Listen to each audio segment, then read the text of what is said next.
Welcome to A Magical Life, Health, Wealth and Weight Loss. I'm your host, Magic Barclay, lead practitioner at Holistic Natural Health Australia and #1 best-selling author. In this podcast, I aim to give you practical tips on how to accelerate and sustain your health, increase your financial, spiritual and emotional wealth, and to look at something that haunts many of us needlessly, weight loss. In some episodes, I'll have guests available to give you even more tips, but in others, the floor is yours. Drop us a line at A Magical Life Podcast on Facebook and let me know what you would like to know more about. Now, sit back and enjoy, because it is time for you to create and truly discover a magical life. Welcome back to A Magical Life. I'm your host, Magic Barclay, and today I'm joined by the wonderful Kelley Shields. Kelley is a career and life coach for stressed, unhappy professionals who feel stuck in careers that make them miserable. She helps them find meaning and enjoyment in their work so that they can successfully pivot into careers they love. Before launching her coaching business, Kelley spent 12 years as an outwardly successful, inwardly unhappy corporate attorney. She lives in the United States in the Washington, D.C. area with 2 fluffy orange cats that enjoy making surprise appearances on client calls, which we've just discussed off air. Welcome, Kelley. Thank you, Magic. Now, for all the listeners that aren't cat people, you know, if you're working from home, which many of us are these days, you really do have to pre-warn clients that you have a cat in the house. Please laughing. Yes. So if you're on Zoom, more often than not, your cat shows its behind to your clients. Or if you're on audio or on a call, that is the time they want your 100% undivided attention. And we were just discussing that off air. It really makes you humble when you live with a cat. Now, Kelley, I really love in your profile that you said you were an outwardly successful, inwardly unhappy corporate attorney. Can you explain that, please? Absolutely.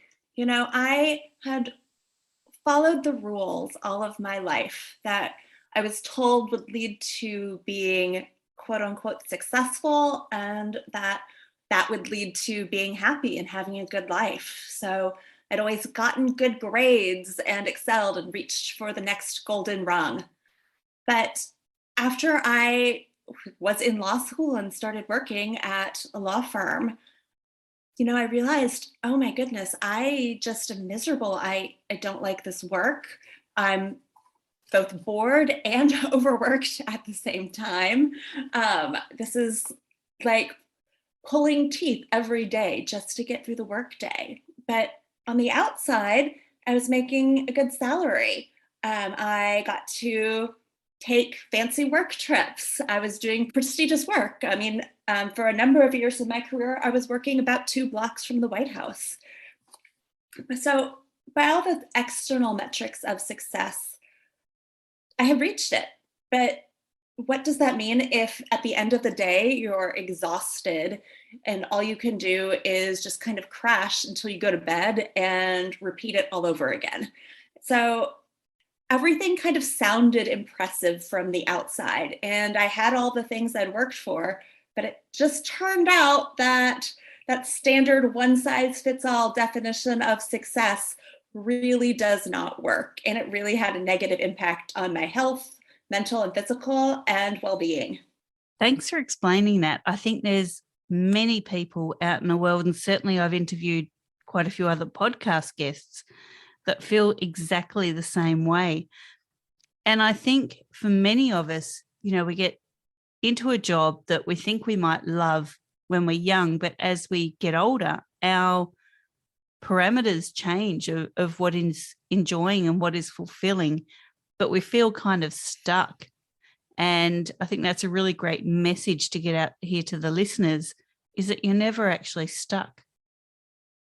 Absolutely not. Now, you might not be able to snap your fingers and tomorrow be in a completely different career path, but I help people all of the time who have been doing who've been going down one career path for a while, and you know, all we do is take some time, and it is some hard work, but get clear on what would actually be a better fit for them, whether or not their original career path.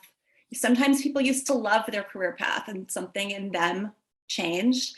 Sometimes they've never liked their work, but we're not really taught how to evaluate what type of work would be a really good fit for us in terms of our strengths and personalities and overall fulfillment and finding meaning, in addition to the practical things like salary and vacation time. So just having someone to help you go through a structure and some deep internal reflection, as well as some actual concrete work in the real world to get clear on what it's going to take to make those transfers, and making sure you don't just jump into something that's an idea that sounds great in your head, but that in real life you wouldn't like, makes a big difference, and you can absolutely make a change. Totally. And why isn't that taught in schools? Like, what are your strengths? What are your weaknesses? What do you stand for? What are your values? I think that's something that's probably pretty important to learn. I agree. I think it would help a lot. I do think that sometimes we do actually have to go out into the working world and be adults for a while and get some experience, and that helps us clarify some of those things. But oh my goodness, it would be a completely different world if career counseling offices in universities all around the world would, be helping students to identify those things and figure out what that meant in terms of looking for work.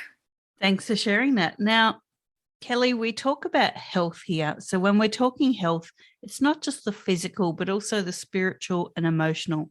So I guess my question is, what can your expertise do to accelerate health?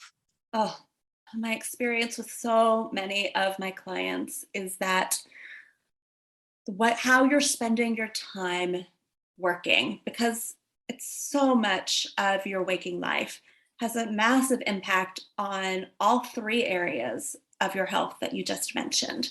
First of all, I mean, hating your job or just being stressed and miserable, whether that's because you are overworked and being expected to do just an unreasonable amount of work, whether it's because you are actually underworked and are kind of dealing with bore out, or whether it's just because what you're doing is a terrible fit for you, or you're in a role with a manager or colleagues who are a poor fit for your personality. All of those things are significant chronic stressors.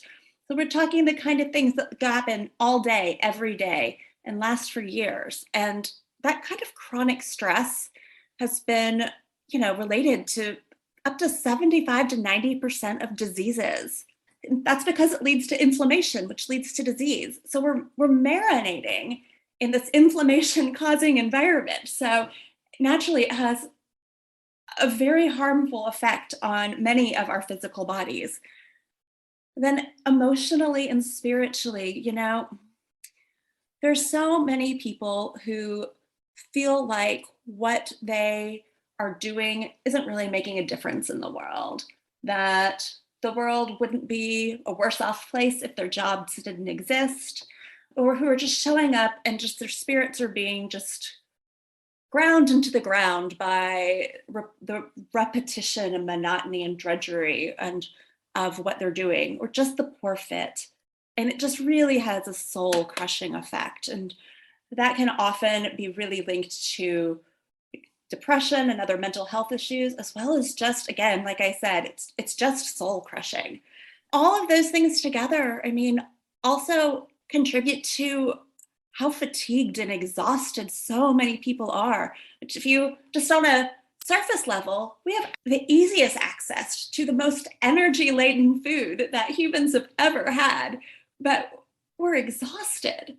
And, we're not exactly living these intensively physically demanding jobs anymore, but still there's so much fatigue and tiredness and exhaustion.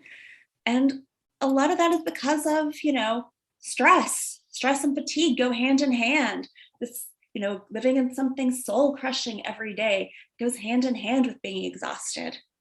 And then when you're tired and stressed, when you're struggling with depression, when you're just sad, when you're just trying to keep going, you tend to make poor diet and lifestyle choices on top of everything else. So it's just so easy to reach for comfort foods or sweets for a quick hit of energy. So many of your listeners probably are familiar with this and do this with, being tired and needing to get up the next morning, but you stay up late and you're watching that next television show or you're scrolling on your phone.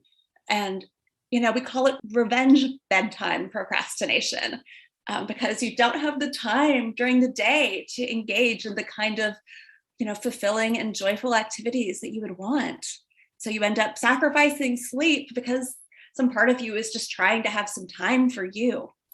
And then sometimes you avoid going to sleep because then, maybe it's not conscious, but subconsciously, tomorrow comes sooner than, you have to go to work. And so staying up late kind of keeps tomorrow off a little bit farther. And I mean, goodness, that even impacts our rest time.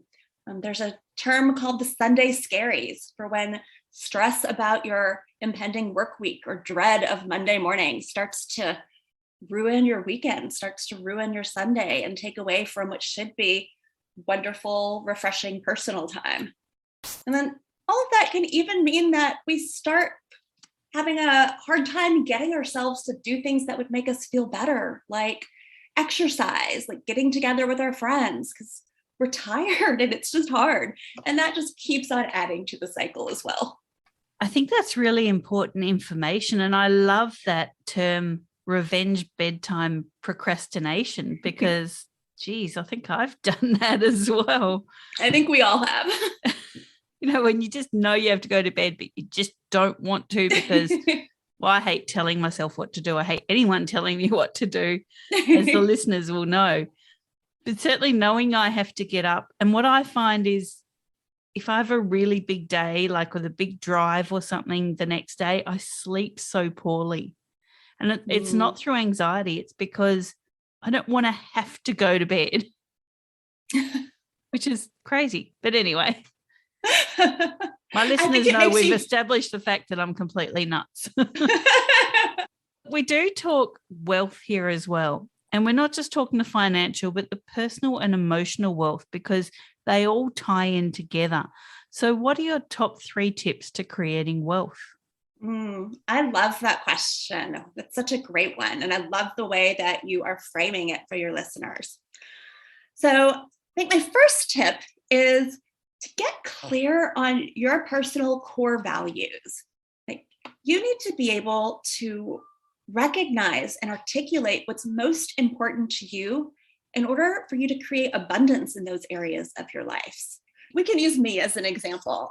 I figured out that 2 of my core values are, one of them is connection, which for me is a deep one-on-one relationship, connecting, having real conversations with somebody on a one-on-one basis.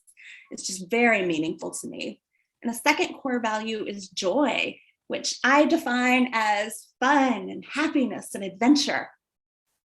Now, when I was a practicing attorney, though, I was essentially working in solitude most of the day, doing work that I found boring. And I was so tired by the end of the day that it was hard for me to, do the things necessary to create connection or to go have fun. So it didn't really matter what my bank balance was. I was never going to feel emotionally or personally wealthy when I was living in a way that was so disconnected from my core values. So that would be my first tip. My second tip is that, again, when you're unhappy in your career, your work is probably a better word, it's really worth asking, how much money are you spending now to buy either more time or to buy happiness? Sometimes my clients think they need an extraordinarily high salary. And again, I have no problem with an extraordinarily high salary. I'm happy to help anyone negotiate for that. But often they end up realize through our work that they're spending a lot of money because they're so busy and they're so unhappy. So addressing the root cause, getting less stressed, um, feeling better at the end of the day, having energy at the end of the day suddenly means that they don't need to spend so much money on things where they're trying to make themselves happy through clothes, massages, which I love, but just purchasing things to have fun, going out to fancy restaurants all the time. And often means they don't have to spend as much money at doctors. Sometimes a lot of health conditions improve, and it means they could spend less money often on getting meals delivered, housekeepers, etc. It just depends on the person. So you can actually find a lot of wealth, even if you are objectively making less money just by being happier. And third, just as a fun little tip, there are a lot of psychology studies now that shown that happier people are ultimately more successful. So you're actually priming yourself to be in a position to be more productive and to earn more money if you are able to find happiness in your work. And so that doesn't always mean a career change for everyone. Sometimes that might mean, hey, there's some parts of your job that it'd be really great to delegate to somebody else because you hate them, and you can spend your time and energy focusing on the parts that energize you and that are happy. Maybe it just means, switching jobs in the same field. It can mean all sorts of different things, but figuring out how to maximize your happiness is actually a great place to focus to ultimately lead to more tangible financial wealth. I think that's just so important. Now, Kelley, I've actually titled this episode Unlocking the Golden Handcuffs, and I actually got that term from your bio from when I was introduced to you. So can you just explain to the listeners what that means? Yes, that is a great question. We use the phrase golden handcuffs to mean that you have gotten used to a well-paying job, and suddenly that money, instead of being a tool that is freeing you in your life and being a resource for you, suddenly that high salary is something that you've gotten used to. And the thought of not having it is something that feels like a deal breaker in your life. You can't not have it. And that can be either because you have, lived a lifestyle where you are needing all of that money. You've gone out and you have purchased a large house, have a fancy car, are used to luxurious vacations, none of which are bad things again, but maybe the upkeep for your lifestyle is something that requires that high salary. Or maybe just mentally, you have gotten so used to it that the thought of not having it, you can't really picture. It's frightening. How would you actually go about doing life? How can you successfully navigate life without it? And so it becomes handcuffs, locking you into a job that you'd actually like to leave, but you feel like you can't because, well, they're paying me that salary again. Thanks for explaining that. I think many of us at some point in our lives have experienced those exact golden handcuffs. And there's so many people that just feel stuck because, yes, you're paying your bills and yes, you've got a roof over your head. But that seems to, at some point, outweigh your happiness. And it's just such a common reality for many. I don't want to say that money is not important because it is. We all need to pay our bills. And I acknowledge that in the work I do with clients, part of finding the right work for you includes finding work that's going to meet your financial needs. But when you're feeling trapped into something that's making you miserable, and there are some people who are in situations where it would be difficult to change, especially immediately. But, many of us can make a change. Many of us are kind of limited by our knowledge of what is out in the world, or we don't even give ourselves permission to explore what else could meet our practical needs because that fear, that core fear of not being able to provide for our most basic needs just kind of shortcuts the process. Have had so many just casual conversations with people like on vacation who comment that, oh yeah, I picked the wrong major, but what am I going to do? I don't like my job, but it pays the bills. And you don't have to stay stuck, but getting some support to help you through the process of addressing that can really help, because it can feel really scary on your own. Couldn't agree more. I think that support is key, and that's where you come in. Now, our final question for this episode is around weight, because we do talk about weight. Whether people have a weight issue or not, we know that stress is, well, it's key in most disease, but it's also key in weight problems. So have you ever battled your weight? And if so, what was the trigger to keep it off? And if you haven't, how can you suggest people cope with stress to avoid weight issues? I haven't really battled with my weight, although at times of higher stress, it certainly has gone up. I think that, there's a lot you can do. I think that some simple techniques that you bring into your daily life to help with stress reduction can really help. I love breathing exercises, deep breathing to do some quick stress reduction throughout the workday. Meditation and mindfulness are really wonderful. I also think adding more joy into your life. Sometimes it's not just about the, calming your body and your brain, and moving and exercise are all really important for stress reduction, but it's also really important to add some fun and joy into your life. So, make sure that you are scheduling some time into your week, hopefully more than once a week, but to do something just for the fun of it. Try to see friends, try to, even if it's just mindfully appreciating playing with, well, in my case, my cats, but mindfully playing with a pet and just trying to really enjoy it. Being aware of the areas in your life where you're already experiencing joy and really feeling that, or giving yourself permission or making a point to go out and add more joy can also be a great way to combat stress. There's some great tips there. Now, listeners, you can find Kelley at kelleyshields.com. That's KELLEYSHIELDS.com. Also, Instagram at Kelley Shields, and LinkedIn, Kelley Shields Coach. Now, Kelley, we love freebies for our listeners. So what can you offer as a freebie? Oh, I love freebies too, so I'm happy to give one to your listeners. I have a quiz that I think is really helpful and really fun. So for listeners who, have been kind of thinking, should I stay at my job? Is it time to get a new job? I have a quiz to help them decide. So it's called Should I Stay or Should I Go? And that can be found on your website?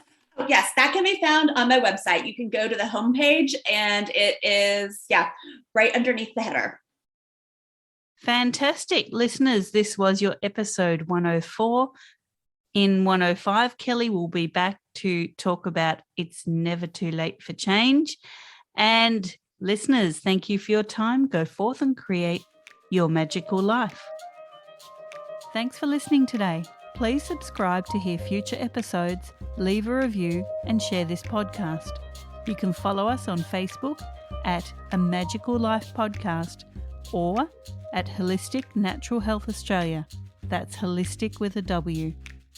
You can find us on Instagram at Holistic Natural Health or at www.holisticnaturalhealth.com.au.